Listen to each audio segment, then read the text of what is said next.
Puji nama Tuhan, saudara kasih Tuhan. Renungan malam hari ini saya bacakan dalam Matius 24 ayat yang ke-43. Jika tuan rumah tahu pada waktu mana pada malam hari pencuri akan datang, sudahlah pasti ia berjaga-jaga dan tidak akan membiarkan rumahnya dibongkar. Jelas bahwa kalau kita punya rumah mau disatroni pencuri, apalagi kita dengar malam hari nanti akan datang, kita akan berjaga-jaga. Kita tidak akan mengizinkan rumah kita dibongkar, barang-barang berharga dicuri oleh sang pencuri itu. Nah, mengapa Yesus menggunakan istilah ini, gambaran ini, dan dihubungkan dengan waktu kedatangannya? Jelas-jelas tidak disampaikan bahwa dialah sang pencuri, karena istilah pencuri selalu berkonotasi negatif.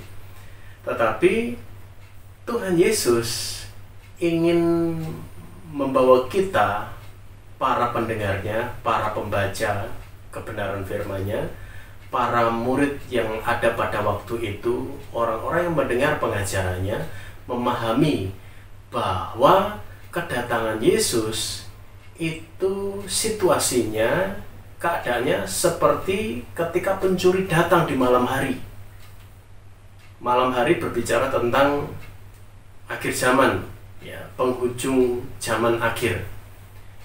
Dan kata bagaimana pencuri akan datang di malam hari, sebenarnya keadaannya pencuri itu datang pada malam hari untuk menggambarkan bahwa Yesus itu nanti datang pada waktu yang tidak bisa diduga.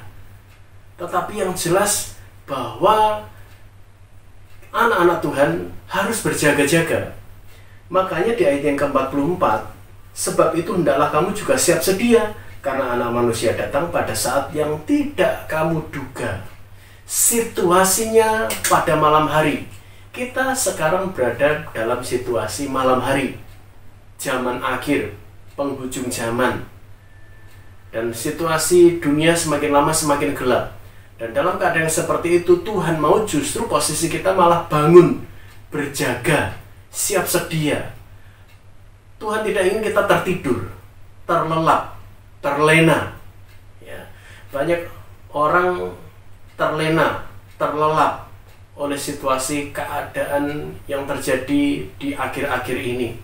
Karena apa? Justru kenikmatan dunia seolah-olah seperti diangkat oleh iblis ke permukaan, supaya orang menjadi tercemari rohaninya. Mereka menjadi pribadi-pribadi yang tidak lagi menjaga kekudusan, menjaga kebenaran, hidup dalam takut akan Tuhan.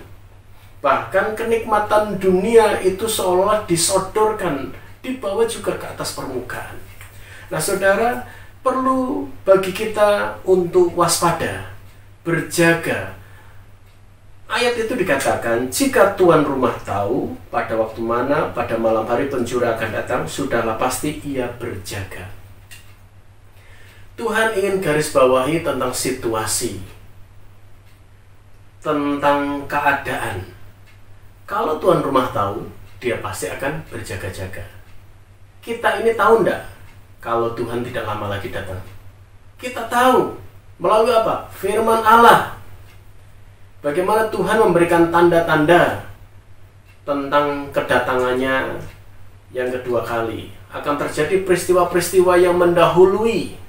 Bencana alam, perang, gempa bumi, kemudian kasih yang menjadi dingin, Mesias-Mesias palsu, nabi palsu, ya, tantangan iman, penderitaan karena mempertahankan iman, ya, bahkan kejahatan yang semakin merajalela.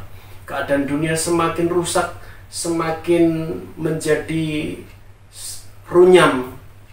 Terjadi krisis ekonomi, goncangan ekonomi yang luar biasa di dalam dunia ini. Dan tanda-tanda itu sudah dinubuatkan juga dan sudah digenapi di akhir-akhir ini. Artinya, tidak lama lagi Tuhan Yesus datang. Kita tahu, berarti kita berjaga. Dan itulah yang saudara lakukan. Tetapi banyak kali anak Tuhan sudah tahu. Allah sudah berbicara melalui firman-Nya. Sudah banyak didengung-dengungkan oleh Allah melalui meja mimbar atau khotbah-khotbah, baik secara online, streaming, ya, siaran-siaran rohani maupun khotbah-khotbah di gereja sudah menunjukkan bagaimana Tuhan tidak lama lagi datang. Tahu, tapi tidak berjaga. Mengapa? Ya, penyebabnya yang pertama, karena terlena.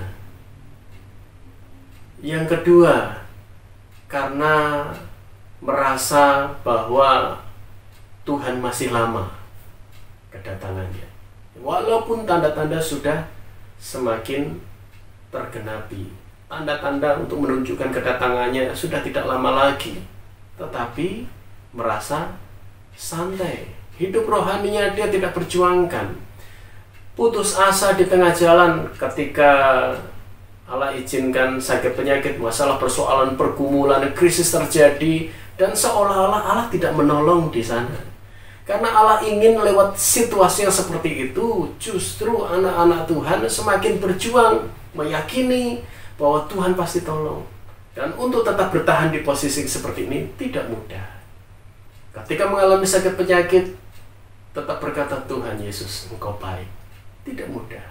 Ketika semuanya serba terpuruk, ya, goncangan ekonomi, keuangan dalam keluarga mengalami juga goncangan, dan ketika berkata, saya belajar mengucap syukur dalam segala hal, tidak mudah.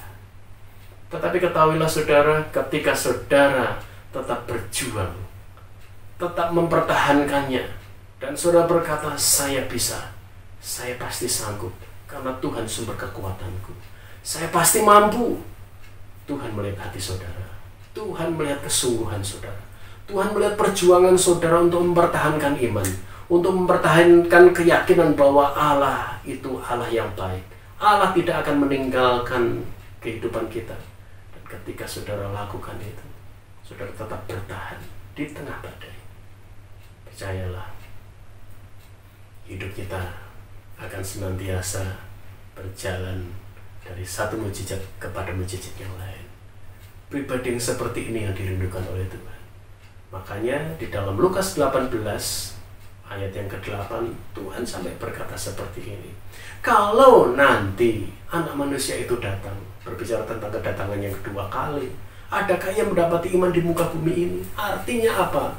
Artinya banyak iman-iman yang berguguran. Wahyu menubuatkan bagaimana sepertiga bintang di langit itu diseret oleh ekor naga. Artinya bintang-bintang di langit itu anak-anak Tuhan yang dijatuhkan. Tidak lagi menjadi terang, menjadi bintang. Tidak lagi bersinar di tengah kegelapan. Diseret, dijatuhkan oleh iblis. Oleh pengaruh kenikmatan dunia ini. Ya. Anak Tuhan tahu, kenapa tidak berjaga? Karena keinginan mata, keinginan daging, kenikmatan dunia ini, keangkuhan hidup itu mengambil alih otoritas Tuhan dalam hidup orang ini, dalam hidup seseorang. Tetapi saya percaya itu tidak ada dalam hidup saudara. Saya percaya sampai dengan hari ini saudara tetap berjuang, saudara tetap berjaga, saudara tetap menempatkan Yesus sebagai pemimpin dalam kehidupan saudara. Saudara tetap membiarkan atau mengizinkan Allah menggenggam tangan saudara dan menuntun saudara. Saudara tetap mau dipimpin oleh Tuhan. Saudara tetap mau diarahkan oleh Tuhan. Saudara tetap mau ditegur oleh Tuhan. Ketika ada pelanggaran, ketika kita berpikir salah, bertindak salah, mengucapkan salah. Ketika ada pikiran-pikiran negatif, pikiran-pikiran yang kotor, ataupun juga tindakan-tindakan yang mungkin bagi kita sah-sah saja, tapi Tuhan berkata tidak, itu kebohongan, tidak, itu ketidakjujuran, kamu tidak boleh melakukan itu. Tuhan mungkin berbicara keras kepada kita. Dan ketika kita membuka hati, oke Tuhan, saya mau belajar tunduk. Maka lihat saudara, bukan hanya berkat terjadi, bukan hanya pertolongan Tuhan terjadi, mujizat terjadi. Saudara akan menikmati indahnya hidup dekat dengan Tuhan. Indahnya hidup dalam terang firman Allah. Indahnya persekutuan dengan Tuhan. Sehingga kapanpun Tuhan datang, saudara berkata, saya siap. Kenapa? Karena saudara pun juga siap dibentuk Tuhan. Saudara siap untuk diproses oleh Tuhan. Saudara terbuka untuk firman Allah datang, mungkin bagaikan palu, godam, bagaikan api, ya, membakar kotoran-kotoran ya, dalam kehidupan kita, supaya bersih, dikuduskan, dan menjadi tempat kediaman Allah. Ya.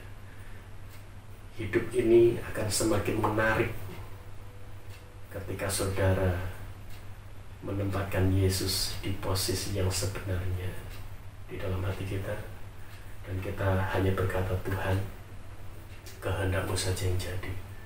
Ya. Kuasa, pertolongan, kesanggupan Tuhan akan berikan. Segala perkara dapat kita tanggung di dalam Dia memberi kekuatan kepada kita. Sampai saatnya nanti Tuhan berkata, masuklah dalam kekekalan, dalam kerajaan surga. Karena itu tetaplah berjaga, jangan tertidur wahai saudara, tetaplah waspada. Tuhan tidak lama lagi datang. Tuhan berkata.